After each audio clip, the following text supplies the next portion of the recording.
As a poet, I am made of words. I have words in my blood, in my bones. It is a huge purpose and medicine that I walk in.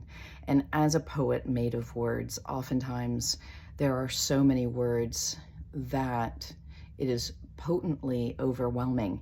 And with as much as I have to say, it is in those moments that I feel I have nothing to say, because words are born from energy first. Energy is always first in everything that we do, and it is the most potent form of communication. And when we learn the energetic language, that is such a home for us. And so when my verbal words become so clogged up in the system, it is a natural mechanism to drop into the energetics of that, because that's the foundation, that's the baseline. To speak, to give voice to the energetic language, to transform that from a language that we all know, we all feel and recognize, and we're actually motivated by, inspired by, and positioned by. It is a compass, whether we're conscious to it or not. But to take that language that is not in a verbal form and to bring it into the poetry of speaking through our mouths in a language that people recognize more consciously is a very potent and intense and consuming 24/7 digestion process. You have to be able to stand in the experiences of your life. You have to be able to not only have them, but to see them, and then to not flinch, not look away, not back down. You have to be fearless in your heart, fearless in your guts and your blood, and stay with them. That is a part of the digestion process. And people ask me all of the time and want to know how I do what I do, and how do I form and simplify the large concepts that I do. And it's so much that it's standing in my experiences and not looking away, not flinching, not cowering, even when my form wants to go into the fetal position. Because the bravery of a poet is truly unmatched. The heart of a poet is unbeatable. It's a brilliance that only resides, is singular to that lineage, the lineage of the poet, the lovers, the dreamers, the revolutions that have existed throughout all of history, really. They are the innovators. They are the storytellers that keep the golden threads alive in the world, that keep us all connected, that keep us in the knowing of who we are and who we're traveling beside. You know, the heart of the poet, the life of the poet is brutal, because to stand in your experiences, to stand in your life, and to not back down and not look away, it takes a grit that, again, is unmatched. You know, but the lineage of the poet is the lineage of the lovers, of the romantics, of the shapers, the makers, the music makers, the book writers. They're the ones that shape the experiences that we have. Whether you think that you're a poet or not, you have been birthed by them. You have been formed by them. They are the ones that found fire and tend to the fires around the fire. They are the ones that sing the bones into existence, that call forth the medicine, because they remind us that life is not a rigid path, and we can put one foot in front of the other and it's still a dance. It's linear and it's infinitely chaotic. And the poets harness that chaos because they pull from the energetics and the ethers and all of the realms, and they pull that into this lifetime. In whatever point in history they are existing, they pull all of that in. They pull history forward. They pull the future into the now. They pull from all of the realms, whether they're felt, known, seen, heard, conscious, unconscious. They pull all of it in and create a spark, create a full-blown firestorm. They create, and we are created by them.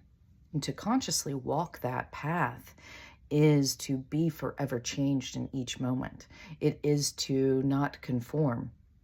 It is to recognize where you do conform, where you have conformed, and to digest that into more nonconformity, because poets live on the fringe, they live on the outskirts, they are a part of and not a part at all.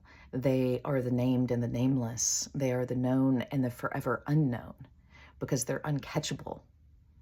And you may, for a moment in your time, be so lucky, be so blessed to have your prayers answered, your bent knees on the dirt, screaming and crying in the rain and the storm of your life, to be graced by the presence of a poet for a time in your life. And you will be forever changed, forever molded, shaped, and birthed and killed by that experience, because it is unlike anything else. To be loved by a poet is to be seen, recognized, and known and changed like nothing else. So I speak with purpose, on purpose, and I speak to discover, I speak to birth, to create, to tear apart, to annihilate, because that is the role of a poet. It's not just birthing, it's also destroying. You can't have life without death. You must have it all. And that is one of the most brilliant things about a poet, is that they know this, and they don't try to escape it. Or even when they do think that they can, or try to escape it, deny it, walk away from it, they know that they can't. And ultimately, they know that they're walking into, at all times, they're walking into the experience. They are forever letting themselves die to be born more potently, more on the fringe, more on the outskirts, more as the disruptors and the destroyers, as the birthers and creators of life. And this is a path that I have walked my entire life, and it's one of the ones that I drop into the most often, to remind myself of who the fuck I am. Because while I'm also a teacher, a leader, a healer, all of those things, a mystic, it is the poet that lends the most liberation and freedom, because it doesn't hold boundaries. It doesn't hold rules of existence. The only requirement that it has is to live life, live it boldly, and stand in the fire of what you see. And that speaks to my soul the loudest, I believe.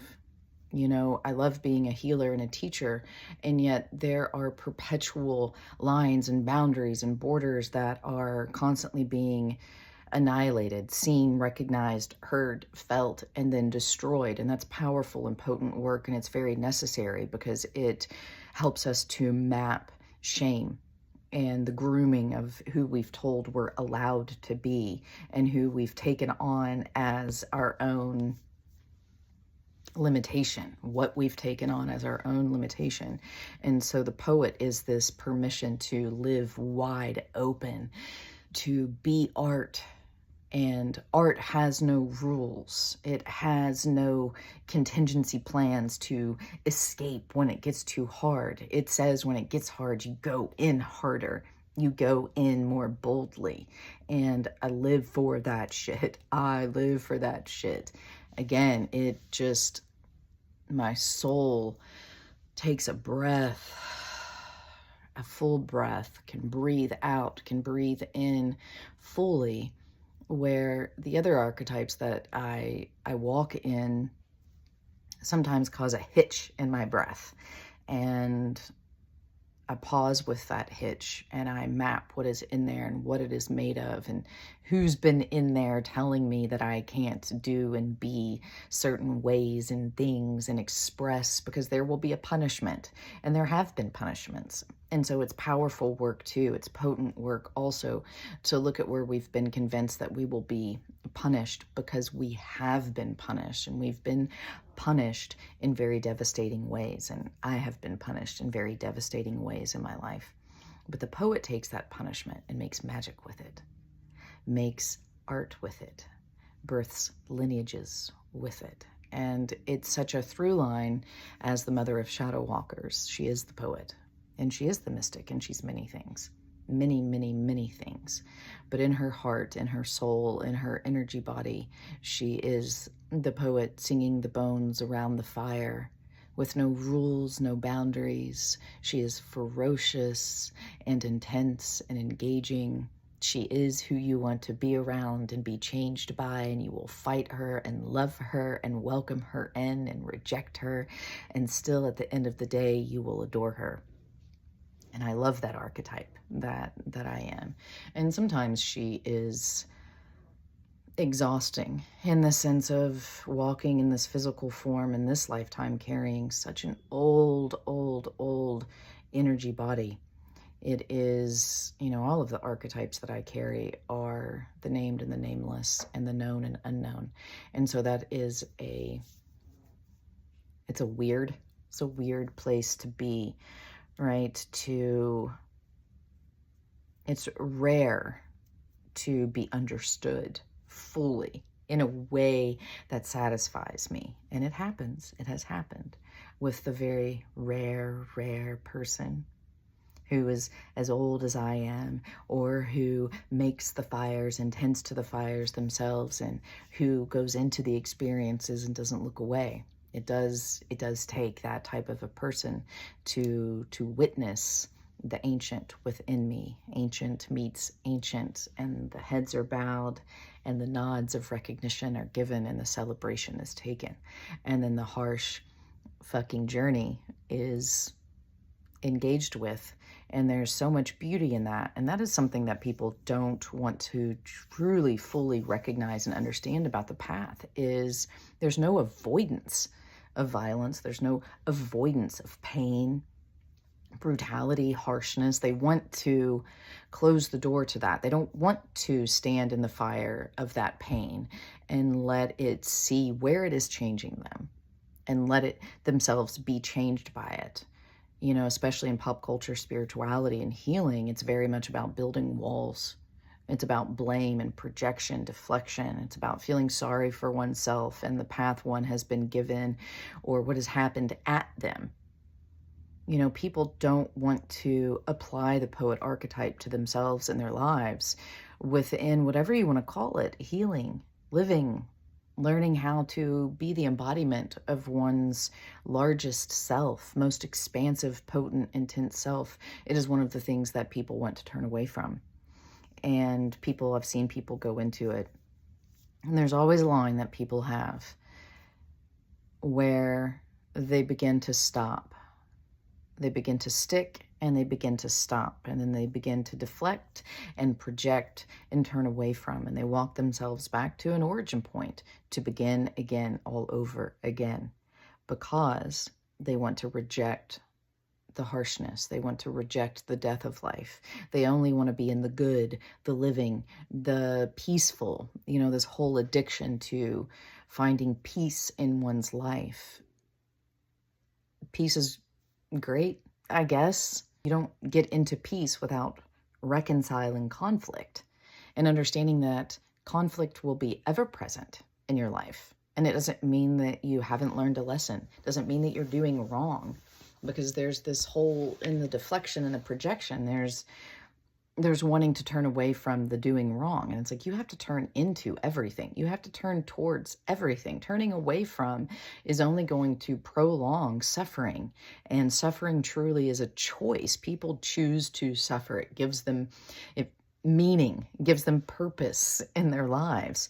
Yet it's not the breaking apart of conflict. It's not the self-confrontation. It's this poor, pitiful me suffering. And why can't I just get to peace and where things are good and happy? You don't get there. I believe that those are boring things to focus on in life, because to focus on those things, you're going to deny so many beautiful gems in your life. And really embodying, whether you believe yourself to be a poet or not, really embodying that archetype and letting it change you, letting it form you, is one of the most powerful and potent things that anyone can do for themselves. And if you so happen to be one of the luckiest ones to encounter a poet on your path, then do not treat them carelessly or recklessly.